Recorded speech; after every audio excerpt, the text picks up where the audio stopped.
Samedi 22 mars 2025, mesdames et messieurs, bonsoir et bienvenue aux informations sur Nouveau Télé, la télé totalement vôtre, les titres. À l'instar des autres pays du monde, le Mali a célébré ce 22 mars 2025 la 33e édition de la Journée mondiale de l'eau. Cet événement a été mis à profit par les autorités pour lancer un appel à l'investissement pour la protection des ressources hydrauliques au Mali.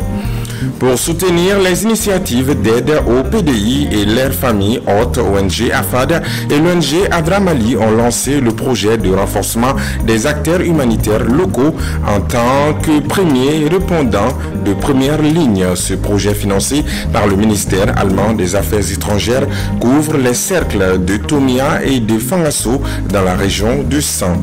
La Fondation Orange Mali reste engagée dans la promotion de l'excellence dans le domaine éducatif au Mali.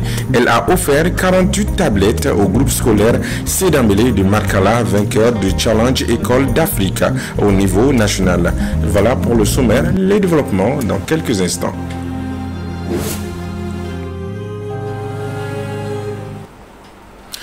Je vous le disais à l'instant, le Mali a célébré ce samedi 22 mars 2025 la 33e édition de la Journée mondiale de l'eau.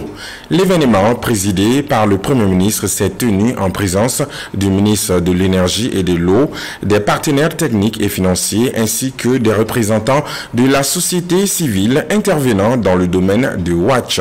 Cette édition a été l'occasion de lancer un appel à l'investissement pour la protection des ressources hydrauliques au Mali. C'est ce que nous dit notre reporter Lolomadi Baté. À l'instar de nombreux pays, le Mali est confronté à des défis majeurs liés à l'eau. La crise climatique, exacerbée par la fonte des glaciers et la variabilité des précipitations, aggrave cette situation avec une menace sur l'approvisionnement en eau pour une grande partie de la population. L'accès à l'eau potable et à l'assainissement est un prérequis essentiel pour le développement durable, d'où l'importance cruciale du développement sur l'accessibilité de l'eau potable. L'eau est un élément essentiel de la vie. On a besoin de l'humanité de cette femme. Aujourd'hui, le processus de conflit et le dysfonctionnement des sites de l'eau s'entraînent dangereusement la prison érosée dans presque tous les domaines comme la santé, l'autosuffisance alimentaire, l'éducation, le développement économique et même la paix. Avec plus de 28% de la population malienne n'ayant pas accès à une source d'eau potable, les enjeux sont vitaux. Les organisations de la société civile et les partenaires techniques et financiers ont salué l'engagement du gouvernement tout en réitérant la nécessité d'augmenter le budget national consacré à l'eau et à l'assainissement avec un objectif de 5%. La société civile réitère son plaidoyer pour l'augmentation de la part du budget national alloué à l'eau et à l'assainissement à 5%, conformément aux engagements soit assainissement et eau pour tous. Cette célébration reste une occasion mémorielle pour souligner l'importance de l'accès à l'eau, la préservation des ressources en eau ainsi que sa gestion rationnelle pour les générations futures. Les thèmes nationaux de cette année que vous voyez dans les banderoles, ici dans la salle, sont très pertinents, comme les effets néfastes du changement climatique qui entraîne aussi la fonte des glaciers, engendre également des inondations dont ici au Mali le souvenir est encore frais dans nos mémoires. Lors de cette célébration, le Premier ministre a déploré les exploitations illégales de l'or, appelant à un engagement collectif pour la protection de nos ressources naturelles. Le constat amer qui se dégage et que nous observons malheureusement tous les jours, c'est l'exploitation illégale de l'or à travers le système de braque. Malheureusement, c'est une situation qui nous attriste et qui préoccupe le chef de l'État lui-même. Je pense que les actions en cours, c'est peut-être permettront d'inverser la tendance. Comme j'ai dit, le gouvernement ne peut pas réussir seul cette mission. L'eau, c'est la vie et le fleuve Niger également, est une ressource extrêmement importante, extrêmement stratégique pour notre pays. Je pense que nous devons nous engager beaucoup plus, avec beaucoup plus d'abnégation pour protéger nos cours d'eau, pour protéger nos fleuves et rivières. Cet événement a été marqué par la présentation des projets innovants développés par des étudiants de 3 universités finalistes sur le thème de l'accès à l'eau potable et de sa durabilité, ainsi que par une visite des stands. À présent, suivons quelques réactions sur l'importance de la préservation des ressources hydrauliques au micro de nos reporters. Je peux dire que c'est une journée qui est très importante pour tout un chacun. C'est une journée qui permet à tout un chacun de promouvoir, de donner vraiment une valeur supérieure à l'eau que nous consommons. C'est-à-dire, vu il y a une partie de la population, on sait qu'il y a une partie de la population qui n'ont pas de l'eau potable. Donc c'est une journée de sensibilisation en un mot. Donc nous aimerons faire un appel à tout un chacun on aimerait que l'eau soit vraiment pour tous. Vraiment réjoui de voir un si grand monde qui s'est réuni autour de tous les acteurs pour pouvoir parler de la question. Nous sommes dans une dynamique de ce que nous appelons la couverture universelle des services d'accès à l'eau et à l'assainissement.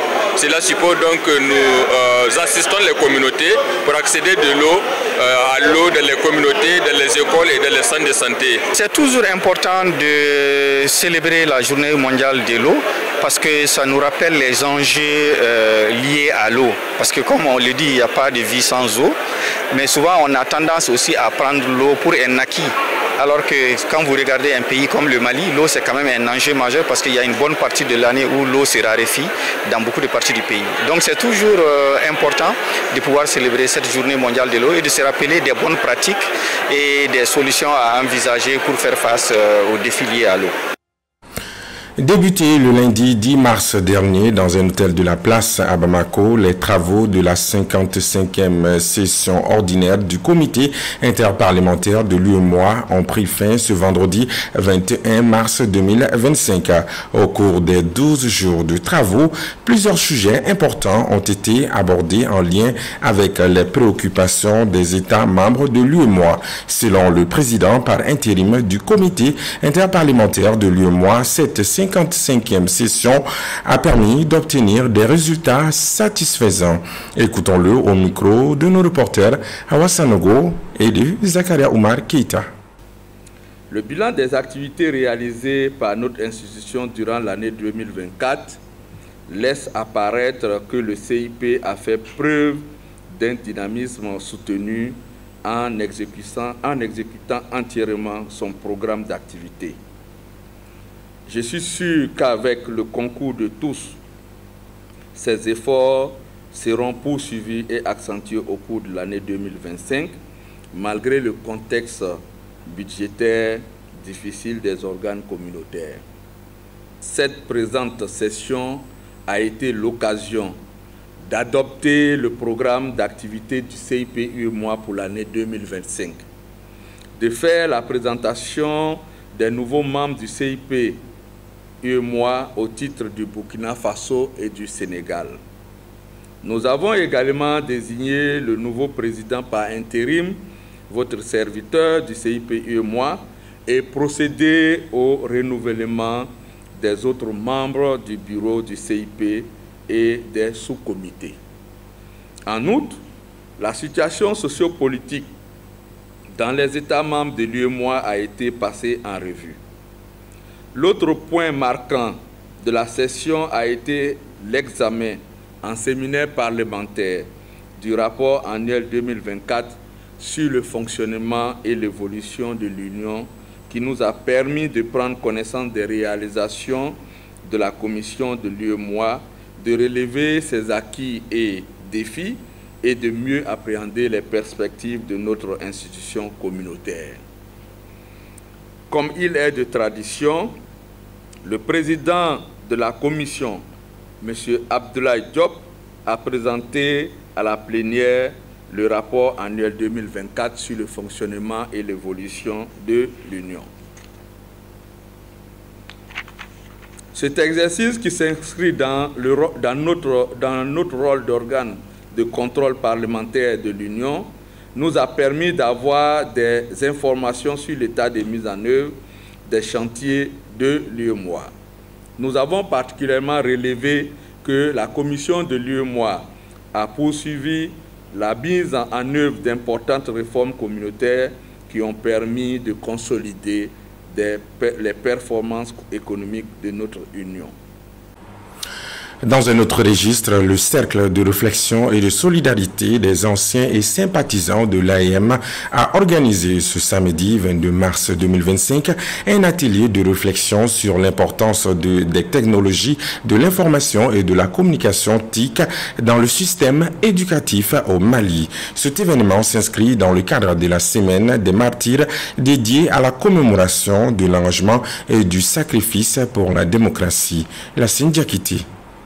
Cet atelier a permis de faire un état des lieux des avancées technologiques dans les domaines de l'éducation, de la santé et d'autres secteurs vitaux pour le développement du pays. En effet, les TIC en tant qu'outil de modernisation ont permis de combler certaines lacunes dans l'accès à l'information et de créer de nouvelles opportunités d'apprentissage à travers des plateformes numériques et des ressources en ligne.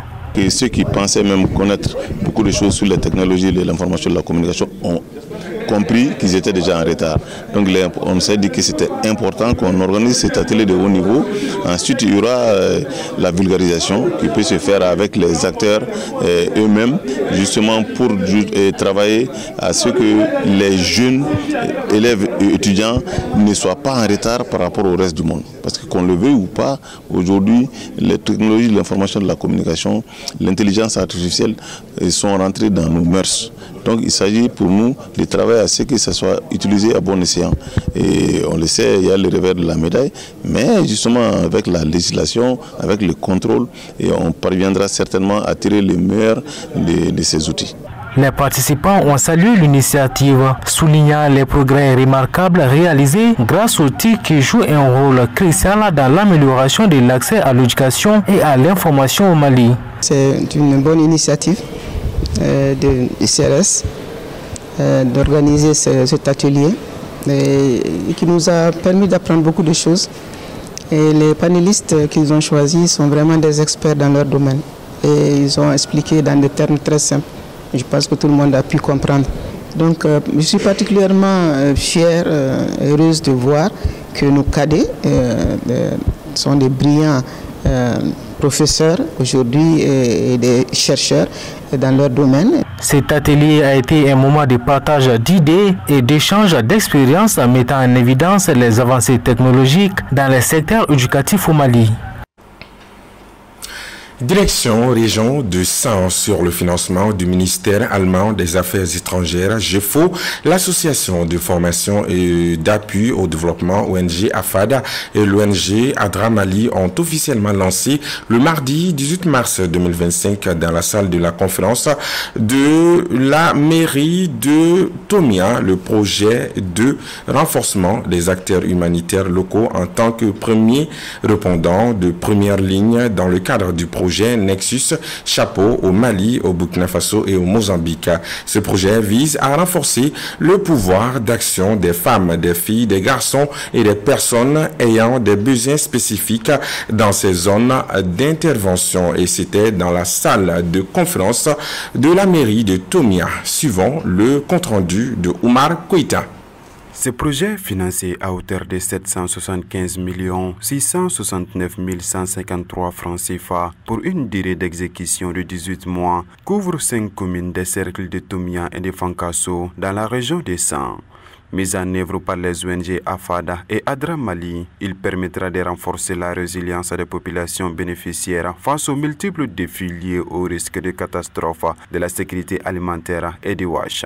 Donc ainsi, ADRA et AFAD, en collaboration avec ADRA Allemagne, ont pu obtenir un financement de l'Allemagne dans le cadre de soutenir le projet que nous avons déjà ici depuis 2022, le projet BMZ Nexus BFA Mali. Ce projet intervient dans 5 communes du cercle de Tomina, Timissa, Koula, Fangasso, Lanfiala et Tomina.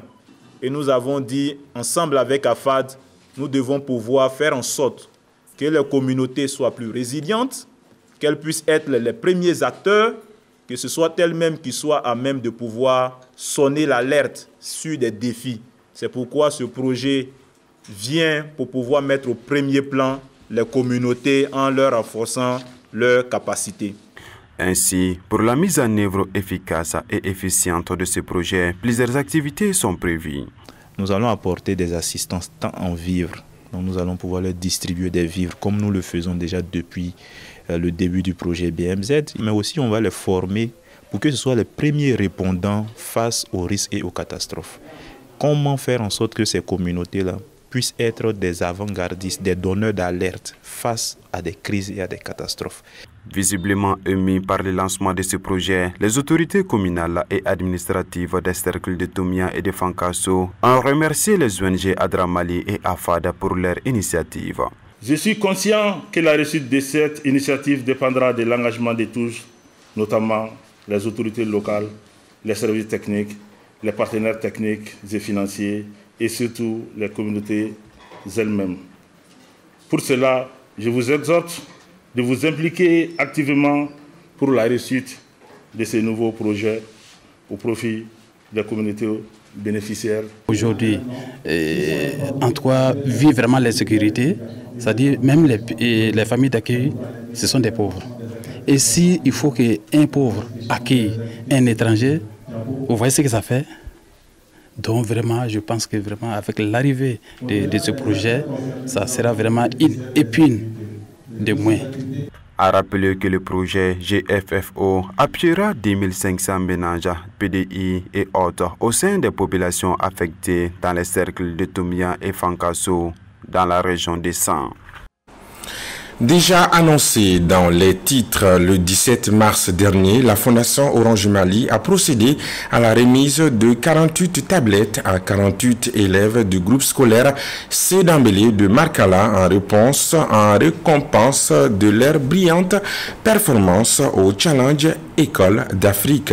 Cette récompense a été vivement saluée par les responsables de l'éducation de Markala et les lauréats. C'est un commentaire signé Youssouf Koulibaly sur les images de Bamoussa Koulibaly. Ce concours d'écriture destiné aux élèves de 9 à 13 ans a rassemblé des participants de 9 pays, dont le Mali, représentés par 9 écoles. En 2023, le groupe scolaire C d'Ambélé s'est illustré en se classant premier national et parmi les meilleurs établissements des Challenge École d'Afrique. Le Challenge École d'Afrique vise à encourager la créativité et l'expression écrite des élèves. Lors de l'édition 2023, les jeunes talents ont eu l'opportunité de rédiger un texte sur le Festival de Markala dans un cadre à la fois compétitif et pédagogique. C'est le résultat que les élèves ont eu à faire, c'est-à-dire que les élèves ont eu à concourir, c'est-à-dire qu'en 2023, donc en écrivant un texte, donc pour pouvoir, c'est-à-dire que pour créer aussi l'image de leur école, pour créer l'image de leur culture à travers le Festival de Markala directement. Donc, étant donné que c'est-à-dire que c'est ce texte qui a été couronné, donc qui a eu le premier prix, du moins c'est-à-dire au Mali. Donc c'était à notre honneur en réalité de venir avec des tablettes pour récompenser ces élèves qui ont eu à écrire ce beau texte qui a remporté le premier prix. L'initiative de la Fondation Orange Mali est saluée par les responsables scolaires de Markala qui l'ont invité à élargir à d'autres écoles. Je suis très ému aujourd'hui de recevoir Orange Fondation au sein du groupe scolaire C d'Ambélé premier cycle, notamment le groupe C d'Ambélé premier cycle C. Donc, comme cette année étant déclarée comme un nœud de la culture, donc si l'école a apporté le premier prix de l'édition 2023, je suis très content. Et je demanderai toujours à Fondation Orange Fondation d'élargir dans les autres écoles. Les établissements qui ont participé à ce concours international font partie du programme École numérique de la Fondation Orange Mali. Ce programme couvre plus de 100 écoles au Mali. Le groupe scolaire C d'Ambélé de Markala est encore candidat pour le Challenge École d'Afrique 2025. Outre l'insécurité dans la région de Gao, la population doit faire face à la hausse du prix de carburant. Depuis quelque temps, le litre d'essence est cédé entre 1300 et 1500 francs CFA et même au-delà par endroit. Une situation qui a suscité de l'inquiétude et de la colère chez la population qui interpelle les fournisseurs de carburant dans la région. Les détails avec Diakité Lassina. Les prix du carburant restent instables et à la hausse à Gao. Le litre d'essence est actuellement cédé entre 1300 et 1500 francs CFA à Gao, après un tour de nos confrères de Studio Tamani. Face à cette augmentation, plusieurs initiatives sont engagées par la société civile de Gao, les jeunes et autres acteurs sociaux. Afin de soulager la population, les membres de la société civile de Gao ont décidé d'engager des poursuites judiciaires contre toute personne vendant l'essence à un prix exorbitant. En plus de cette menace de la société civile, d'autres ont choisi la voie diplomatique. Il s'agit, selon la même source, de l'association des vendeurs de carburant, le conseil communal de la jeunesse, la direction régionale du commerce et de la concurrence, la force G, la CAFO et la société civile qui battu une campagne de sensibilisation sur la baisse du prix du carburant dans la région hier jeudi 20 mars 2025 à Gao. Ces manifestations semblent porter leurs fruits puisque selon Studio Tamani, les fournisseurs se sont engagés à faire des efforts pour réduire le prix du carburant à Gao. En attendant, le litre de carburant est actuellement vendu entre 1300 francs CFA et 1500 francs CFA à Gao. Fin donc de ce journal. Merci à vous de l'avoir suivi avec attention. C'est lui qui a planté un arbre avant de mourir.